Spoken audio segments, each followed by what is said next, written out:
ನಿಮ್ಮ ಮೇಲೆ, ನನ್ನ ಮೇಲೆ, ಹಿಂದೂ ಮುಸ್ಲಿಂ ಸಿಖ್ ಇಸಾಯಿ ಆಪಸ್ನಲ್ಲಿ ನಾವೆಲ್ಲ ಭಾಯಿ ನಮ್ಮೆಲ್ಲರ ಮೇಲೆ ಆ ಸರ್ವಶಕ್ತಿ ಈಶ್ವರ ಅಲ್ಲಾದು ಕರುಣೆ ದಯ ಇರಬೇಕಂತ ಹೇಳಿ ನನ್ನ ಮಾತಿಗೆ ಆರಂಭ ಮಾಡ್ತಾ ಇದ್ದೀನಿ. ಅಣ್ಣ ತಮ್ಮಂದರೆ, ಅಕ್ಕ ತಂಗಿಗಳೇ, ಪ್ರೀತಿಯ ಮಕ್ಕಳೇ, ಹಿರಿಯರೇ, ಔಜು ಬಿಲ್ಲಾಹಿ ಮಿನಶ್ ಶೈತಾನಿ ರಜೀಮ್, ಬಿಸ್ಮಿಲ್ಲಾಹಿರ್ ರಹಮಾನಿರ್ ರಹೀಮ್. ಇದು ಅರ್ಥ ಹೇಳೋ ಮೊದಲು ನಿಮ್ಮ ಆರೋಗ್ಯಕ್ಕೋಸ್ಕರ ಒಂದು ಔಷಧಿ ತೋರಿಸ್ತಾ ಇದ್ದೀನಿ. ಆ ಔಷಧಿ ಏನಂದರೆ, ಇದು ಕರ್ಬೇ ಸೊಪ್ಪು ನಾವು ಸಾರಿಗೆ ಎಲ್ಲ ಹಾಕ್ತೀವಿ. ಇದು ಕರ್ಬೇ ಸೊಪ್ಪು ಒಂದು. ಎರಡನೇದು ಇದು ತುಳಸಿ ಎಲೆ. ಮೂರನೇದು ಇದು ಅಮೃತ್ ಮರ. ಅಮೃತ್ ಅಂದರೆ ಜಾಮ್ ಅಂತಾರೆ, ಅಂದರೆ ಜಾಮ್ ಅಮೃತ್ ಅಂತಾರೆ. ಇದು 3. ಇದು ತುಂಬೆ ಮರ ಅಂತಾರೆ. ಇದು 4 ಹಾಕಿ ಕಷಾಯ ಮಾಡಿ ಕುಡಿತಾ ಇದ್ದರೆ ಎಲ್ಲ ರೋಗನಿಂದ ರಕ್ಷಣೆ ಆಗಿರ್ತೀರ. ಯಾವ ರೋಗ ನಿಮಗೆ ಹಿಡಿಯೋದಿಲ್ಲ. ನೆಗಡಿ, ಕೆಮ್ಮು, ಕಫ ಯಾವುದು ಬರೋದಿಲ್ಲ. ಯಾವ ಥರ ಜ್ವರ ಬರೋದಿಲ್ಲ. ಆಮೇಲೆ ಶುಗರ್, BP ಯಾವುದು ಬರೋದಿಲ್ಲ. ಹಾರ್ಟ್ ಅಟ್ಯಾಕ್ ಬರೋದಿಲ್ಲ, ಗ್ಯಾಸ್ಟ್ರಿಕ್ ಬರೋದಿಲ್ಲ. ಇದರಲ್ಲಿ ಏನಾಗಬೇಕಂದ್ರೆ ಕರ್ಜೀರಿಗೆ ಆಗಬೇಕು. ರಸೂಲುಲ್ಲಾಹ್ ಸಲ್ಲಂ ಕೊನೆ ಪರವಾದಿ ಅವರು. ಎಲ್ಲ ಮನುಷ್ಯರ ಪರವಾದಿ, ಬರೀ ಮುಸ್ಲಿಂ ಪರವಾದಿ ಅಲ್ಲ. ಹಿಂದೂ, ಮುಸ್ಲಿಂ, ಸಿಖ್, ಇಸಾಯಿ ಎಲ್ಲ ಮನುಷ್ಯರ ಪರವಾದಿ. ಹೇಳುತ್ತಾರೆ, ಕುಲೋಂಜಿಯ ಕರೆ ಬೀಜದಲ್ಲಿ ಮರಣ ಒಂದು ಬಿಟ್ಟು ಎಲ್ಲ ರೋಗಗಳಿಗೆ ಗುಣ ಉಂಟು. ಅಂದರೆ ಎಲ್ಲ ರೋಗ ಬುಡಾನಿಂದ ಗುಣ ಆಗುತ್ತೆ. ಆಮೇಲೆ ಯಾವ ರೋಗ ಹಿಡಿಯೋದಿಲ್ಲ, ಸಾವು ಒಂದೇ ಹಿಡಿಯೋದು. ಅದಕ್ಕೆ ಆ ಕರ್ಜೀರಿಗೆ ಹಾಕಿ ಇದರಲ್ಲಿ ಕಷಾಯ ಮಾಡಿ ಕುಡಿತಾ ಇರಿ. ಮಕ್ಕಳಿಗೆಲ್ಲ ಕುಡಿಸ್ತಾ ಇರಿ. ಬೆಳಿಗ್ಗೆ, ಮಧ್ಯಾಹ್ನ, ರಾತ್ರಿ 3 ಸಲ ಅಥವಾ 2 ಸಲ 3 ಸಲ ಕುಡಿಸ್ತಾ ಇದ್ರೆ ಎಲ್ಲ ರೋಗನಿಂದ ರಕ್ಷಣೆ ಆಗಿರ್ತೀರ ಅಣ್ಣ ತಮ್ಮಂದರೆ.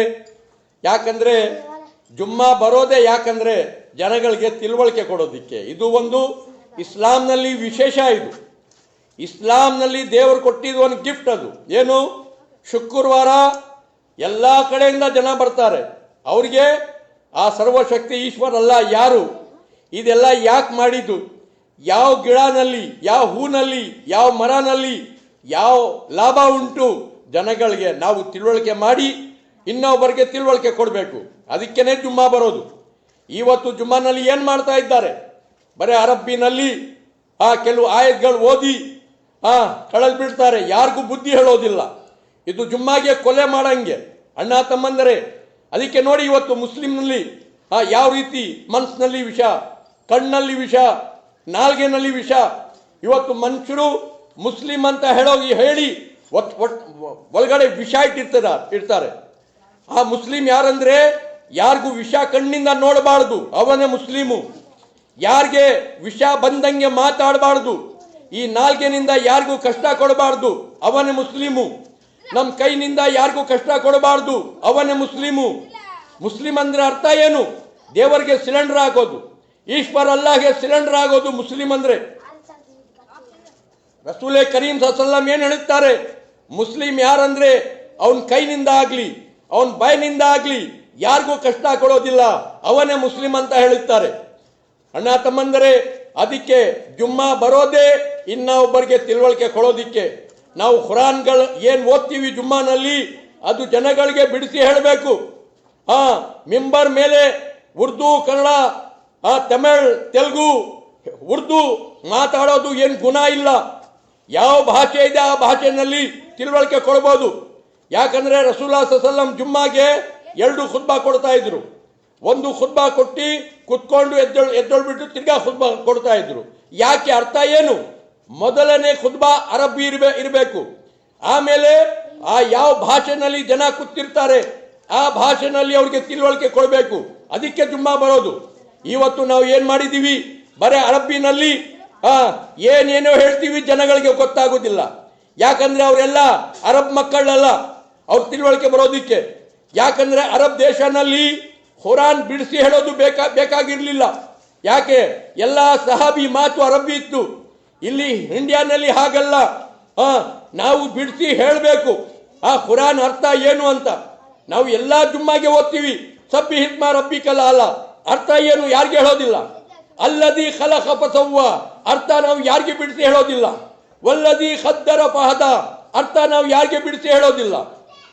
ಅಣ್ಣ ತಮ್ಮಂದಿರೇ, ಖುರಾನು ಬಿಡಿಸಿ ತಿಳುವಳಿಕೆ ಕೊಡೋದಿಕ್ಕೆ ಬಂದಿರೋದು. ಅದಕ್ಕೆ ರಸೂಲೆ ಕರೀಂ ಸಲ್ಲಲ್ಲಾಹು ಅಲೈಹಿ ವಸಲ್ಲಂ ಏನು ಹೇಳ್ತಾರೆ, ನಿಮ್ಮಲ್ಲಿ ಶ್ರೇಷ್ಠ ಮನುಷ್ಯ ಯಾರಂದ್ರೆ ಖುರಾನ್ಗೆ ತಿಳಿದು ಖುರಾನ್ ಕಲಿಬಿಟ್ಟು ಇನ್ನೊಬ್ಬರಿಗೆ ಕಲಿಸ್ಕೊಡೋವನು, ಇನ್ನೊಬ್ಬರಿಗೆ ತಿಳುವಳಿಕೆ ಕೊಡೋವನೇ ಶ್ರೇಷ್ಠ ಮನುಷ್ಯ ಅಂತಾರೆ. ಅಣ್ಣ ತಮ್ಮಂದನೆ ತಿಳಿಯಿರಿ. ಯಾಕಂದ್ರೆ ಖುರಾನ್ನಲ್ಲಿ ಅಲ್ಲಾಹ್ ಏನು ಹೇಳ್ತಾನೆ, ಸಬ್ಬಿ ಹಿಸ್ಮ ರಬ್ಬಿಕಲ್ ಆಲ, ನೀನು ತಸ್ಬಿ ಮಾಡು. ತಸ್ಬಿ ಅಂದ್ರೆ ಒಂದು ಮಣ್ಕೆ ತಗೊಂಡು ಕುತ್ಕೋ ಅಂತ ಅಲ್ಲ ಹೇಳಿಲ್ಲ. ಇಲ್ಲ ಮಸ್ಜಿದ್ನಲ್ಲಿ ಕುತ್ಕೊಂಡು 1000 ಸಲ ಲಾ ಇಲಾಹ ಇಲ್ಲಲ್ಲಾ ಲಾ ಇಲಾಹ ಇಲ್ಲಲ್ಲಾ ಲಾ ಇಲಾಹ ಇಲ್ಲಲ್ಲಾ ಅರ್ಥನೇ ಗೊತ್ತಿಲ್ಲ ಹಾಗೇನೆ ಸಾಯ್ತಾ ಇದ್ದೀಯಾ, ತಿರ್ಗೋ ಬಾಯಿನಿಂದ ಲಾ ಇಲಾಹ ಇಲ್ಲಲ್ಲಾ ಅಂತ ಹೇಳ್ತೀಯಾ. ಏ ಮನುಷ್ಯ, ಮುಂದೆ ಲಾ ಇಲಾಹ ಇಲ್ಲಲ್ಲಾಗೆ ತಿಳಿ. ಲಾ ಇಲಾಹ ಇಲ್ಲಲ್ಲಾ ಅಂದ್ರೆ ಏನು? ಯಾವ್ದ್ನಲ್ಲಿ ಶಕ್ತಿ ಇಲ್ಲ, ಯಾರು ಇಬಾದತ್ಗೆ ಲಾಯಕ್ ಇಲ್ಲ, ಅಲ್ಲಾ ಬಿಟ್ಟು ಯಾರು ಮಾಲೀಕ ಇಲ್ಲ, ಇದು ನೀನು ಸಾಕ್ಷಿ ಕೊಡ್ತಾ ಇರೋದು. ಆ ಸಾಕ್ಷಿ ಮೇಲೆ ಮಜಬೂತ್ ಇರಬೇಕು.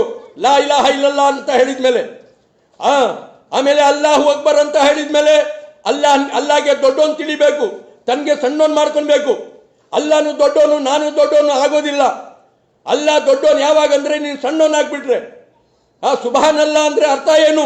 ಅಲ್ಲಾ ಜೊತೆನಲ್ಲಿ ಯಾರು ಶರೀಕಿಲ್ಲ, ಯಾವ ಅಂಬಿಯಾ ಯಾವ ಔಲಿಯಾ ಅಲ್ಲಾಗೆ ಪಾರ್ಟ್ನರ್ ಇಲ್ಲ, ಅಲ್ಲಾಗೆ ಶರೀಕಿಲ್ಲ ಅಂತ ನೀನು ಸಾಕ್ಷಿ ಕೊಡ್ತಾ ಇದ್ದೀಯಾ. ಅದು ಮುಂದೆ ತಿಳಿ ಮನುಷ್ಯ, ಇನ್ನೊಬ್ಬರಿಗೆ ತಿಳುವಳಿಕೆ ಕೊಡು.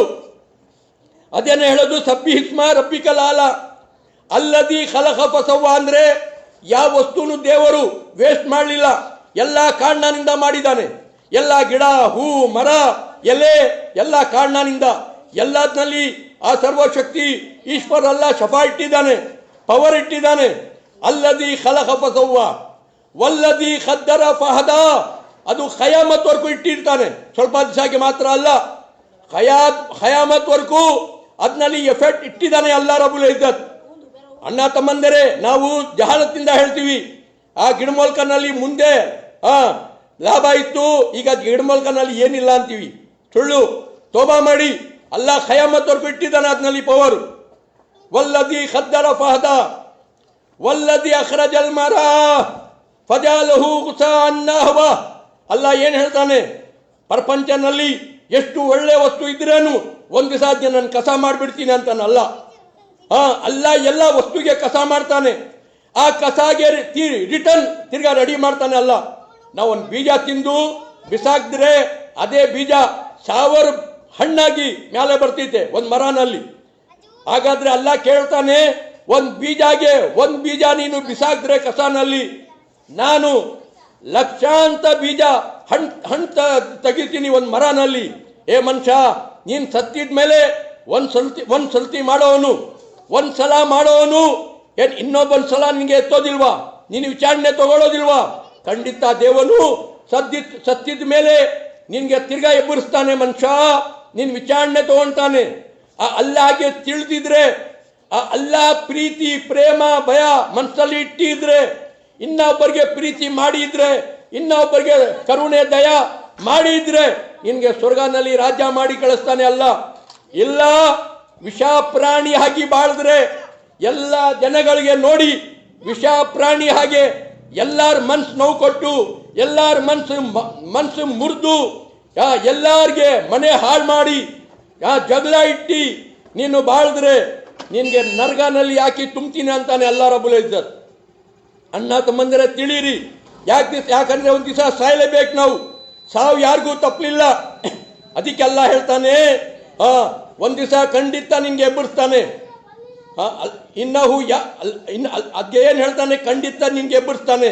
ಯಾಕಂದ್ರೆ ಮನುಷ್ಯ ತಿರಸ್ಕಾರ ಮಾಡ್ತಾನೆ, ನಾನು ಸತ್ತಿದ ಮೇಲೆ ನಾನು ಮಣ್ಣಾಕ್ಬಿಡ್ತೀನಿ, ನನಗೆ ಯಾರು ಎದ್ದೇಳಿದ್ ಯಾರು ನೋಡಿದ್ರು, ಯಾರು ಬನ್ನಿ ಹೇಳಿದ್ರು ಅಂತ ತಿರಸ್ಕಾರ ಮಾಡ್ತಾನೆ. ಅಣ್ಣ ತಮ್ಮಂದರೆ, ಅದ್ಗೇನೆ ಮಕ್ಕಾ ದೇಶನಲ್ಲಿ ಒಂದು 4 ಕಾಫಿರ್ಗಳಿದ್ರು. Abu Jahl, Abu Lahab, Khalid bin Mughira, Utba, ಇವರೆಲ್ಲ ಅರಬ್ ಕಾಫಿರ್ಗಳು. ಇವರು ಸತ್ತಿದ ಮೇಲೆ ಬಾಳಿದೆ, ವಿಚಾರಣೆ ಇದೆ, ನಾವು ಮಾಲೀಕ ಮುಂದೆ ನಿಲ್ಬೇಕಂತ ಅವ್ರಿಗೆ ನಂಬಿಕೆ ಇರಲಿಲ್ಲ. ಕೊನೆ ಪ್ರವಾದಿ ಅವ್ರಿಗೆ ಗೇಲಿ ಮಾಡ್ತಾರೆ. ಏನು ಗೇಲಿ ಮಾಡ್ತಾರೆ? ನಮ್ಮ ಮುಂದೆ ಅಲ್ಲಾಗೆ ಇಳಿಸು ನೋಡೋಣ, ಅಲ್ಲ ಬಂದು ನಮಗೆ ಮಾತಾಡಬೇಕು, ದೇವದೂತರು ಬಂದು ನಮಗೆ ಮಾತಾಡಬೇಕು, ನಮಗೆ ಒಂದು ಪುಸ್ತಕ ಇಳಿಸು, ನಾವು ಓದಿ ನಾವು ನಂಬಿಕೆ ತರ್ತೀವಿ. ತಿರ್ಗಾ ಏನು ಹೇಳ್ತಾರೆ, ಏ ಮೊಹಮ್ಮದ್ ಸಲ್ಲಂ ಅಲ್ಲ ನಮ್ಮ ಮುಂದೆ ಹಿಡಿಬಿಟ್ರೇನು, ನಮಗೆ ಪುಸ್ತಕ ಕೊಟ್ಬಿಟ್ರೇನು, ನಾವು ಓದ್ಬಿಟ್ರೇನು, ತಿರ್ಗಾ ನಾವು ಒಪ್ಪೋದಿಲ್ಲ. ಇಂಥ ಕಾಫಿರ್ಗಳಿದ್ರು. ಅದಕ್ಕೆ ಆ ಸರ್ವಶಕ್ತಿ ಈಶ್ವರ ಅಲ್ಲ ಹೇಳಿದ್ದು, ಆ ಕಾಫಿರ್ಗಳಿಗೆ ಸಾಯಸ್ರಿ ಅಂತ. ಅಣ್ಣ ತಮ್ಮಂದರೆ, ಮಕ್ಕಾನಲ್ಲಿ ಆ 4 ಕಾಫಿರ್ಗಳಿಗೆ ಸಾಯಿಸಿದ ಮೇಲೆ ಮಕ್ಕಾ, ಮದೀನಾ, ಅರಬ್ ದೇಶ ಒಂದು ಶಾಂತಿ ಸಮಾಧಾನ ದೇಶ ಆಗಿದ್ದು.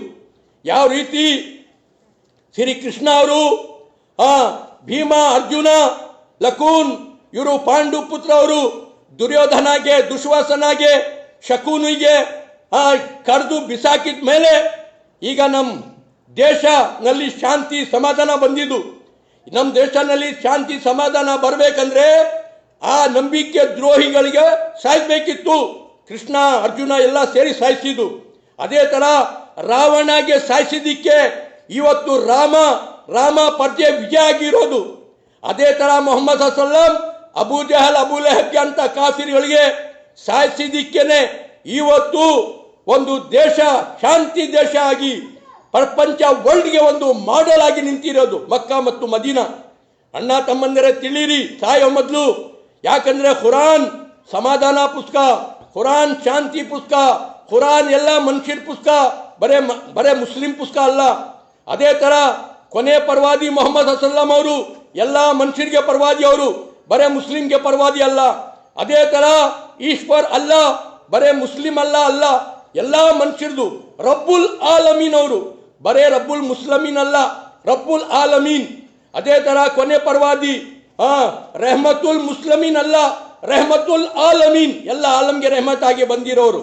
ಅಣ್ಣ ತಮ್ಮಂದರೆ ತಿಳಿಯಿರಿ, ಸಾಯೋ ಮೊದಲು ಹಿಂದೂ, ಮುಸ್ಲಿಂ, ಸಿಖ್, ಇಸಾಯಿ ಆಪಸ್ನಲ್ಲಿ ನಾವೆಲ್ಲ ಭಾಯಿ ಪ್ರೀತಿ, ಪ್ರೇಮ, ಕರುಣೆ, ದಯಾನಿಂದ ಇದ್ರೆ ಸತ್ತಿದ ಮೇಲೆ ಸ್ವರ್ಗನಲ್ಲಿ ಕಳಿಸ್ತಾನೆ ಆ ಈಶ್ವರ ಅಲ್ಲ. ಇಲ್ಲ, ಇಲ್ಲಿ ಹುಚ್ಚು ಪ್ರಾಣಿ ಹಂಗೆ ಒಬ್ರಿಗೆ ಒಬ್ರು ಕೊಲೆ ಮಾಡಿಕೊಂಡು, ಒಬ್ರಿಗೆ ಒಬ್ರು ಸಾಯಿಸ್ಕೊಂಡು, ಒಬ್ರಿಗೆ ಒಬ್ರು ಮನಸ್ಸು ಮುರಿಸ್ಕೊಂಡು ವಿಷ ಪ್ರಾಣಿ ಹಂಗೆ ಬಾಳಿ ಇದ್ರೆ ಸತ್ತಿದ ಮೇಲೆ ನರ್ಗನಲ್ಲಿ ಹಾಕಿ ತುಂಬ್ತಾನೆ. ಅಲ್ಲಿ ಯಾರು ನಮಗೆ ಉಳಿಸ್ಕೊಳ್ಳೋದಿಲ್ಲ. ಯಾವ ಮಹಾತ್ಮ ಉಳಿಸ್ಕೊಳ್ಳೋಕೆ ಸಾಧ್ಯ ಇಲ್ಲ, ಯಾವ ಪರವಾದಿ ಉಳಿಸ್ಕೊಳ್ಳೋಕೆ ಸಾಧ್ಯ ಇಲ್ಲ, ಯಾವ ಔಲಿಯಾ ಅಲ್ಲ ಉಳಿಸ್ಕೊಳ್ಳೋಕೆ ನಮಗೆ ಸಾಧ್ಯ ಇಲ್ಲ. ಅಲ್ಲ ಜಹನ್ನಂನಲ್ಲಿ ಹಾಕಿ ತುಂಬಿದ್ರೆ ಅದ್ಯ ತಿಳುವಳಿಕೆ ಮಾಡಿ, ಇದು ಕಷಾಯ ಮಾಡಿ ಕುಡಿತಾ ಇರಿ. ಯಾವಾಗಲೂ ಆರೋಗ್ಯನಲ್ಲಿ ಇರ್ತೀರಾ, ಎಲ್ಲ ರೋಗನಿಂದ ರಕ್ಷಣೆ ಆಗಿರ್ತೀರಾ. ಅದಕ್ಕೆ ಶೇರ್ ಮಾಡಿ, ಇನ್ನೊಬ್ಬರು ವಾಟ್ಸಾಪ್ನಲ್ಲಿ ಹಾಕ್ತಾ ಇರಿ. ಸಾಯೋ ಮೊದಲು ಒಂದು ಒಳ್ಳೆ ಪವಿತ್ರ ಮನುಷ್ಯ ಆಗಿ ನಿಮಗೆ ನೋಡಿ ಇಸ್ಲಾಂಗೆ ಸ್ವೀಕಾರ ಮಾಡಬೇಕು ಜನ. ಆ ರೀತಿ ಒಳ್ಳೆ ಮಾಡೆಲ್ ಆಗಬೇಕು. ಯಾಕಂದ್ರೆ ಆ ಕಾಲನಲ್ಲಿ ಅಲ್ಲ ಏನು ಹೇಳ್ದ, ಲಖದ ಕಾನ ಲಕುಂ ಫೀ ರಸೂಲುಲ್ಲಾಹಿ ಉಸ್ವತುನ್ ಹಸ್ನಾ. ಕೊನೆ ಪರವಾದಿ, ನೀವು ಜನಗಳಿಗೆ ಒಂದು ಮಾಡೆಲ್ ಮಾದರಿಯಾಗಿ ಬಾಳ್ಬೇಕು ಅಂದ. ಅದೇ ರೀತಿ ರಸೂಲ್ ಸಲ್ಲಂ ಮಾಡೆಲ್ ಅವರು ಮಾದರಿಯಾಗಿ ಬಾಳಿ ಹೋದ್ರು. ಅವ್ರಿಗೆ ನೋಡಿ ಲಕ್ಷಾಂತರ ಜನ ಕೊನೆ ಪುಸ್ತಕ ಮೇಲೆ ನಂಬಿಕೆ ತಂದ್ರು, ಇಸ್ಲಾಂ ಧರ್ಮ ಮೇಲೆ ನಂಬಿಕೆ ತಂದ್ರು. ಅದೇ ತರ ಇವತ್ತು ಮುಸ್ಲಿಮು ಒಳ್ಳೆ ಮಾಡೆಲ್ ಆಗಬೇಕು. ಒಳ್ಳೆ ಮಾಡೆಲ್ ಆಗಿ ಒಳ್ಳೆ ಮನುಷ್ಯ ಆದ್ರೆ ನಮಗೆ ನೋಡಿ ಕೊನೆ ಗ್ರಂಥ ಮೇಲೆ ಜನ ನಂಬಿಕೆ ತರ್ತಾರೆ. ನಿಮ್ಮ ಮೇಲೆ, ನನ್ನ ಮೇಲೆ ಆ ಸರ್ವಶಕ್ತಿ ಅಲ್ಲಾದು ಕರುಣೆ ಇರಬೇಕಂತ ಹೇಳಿ ನಾನು ಮಾಧ್ಯಮ ಮುಗಿಸ್ತಾ ಇದ್ದೀನಿ.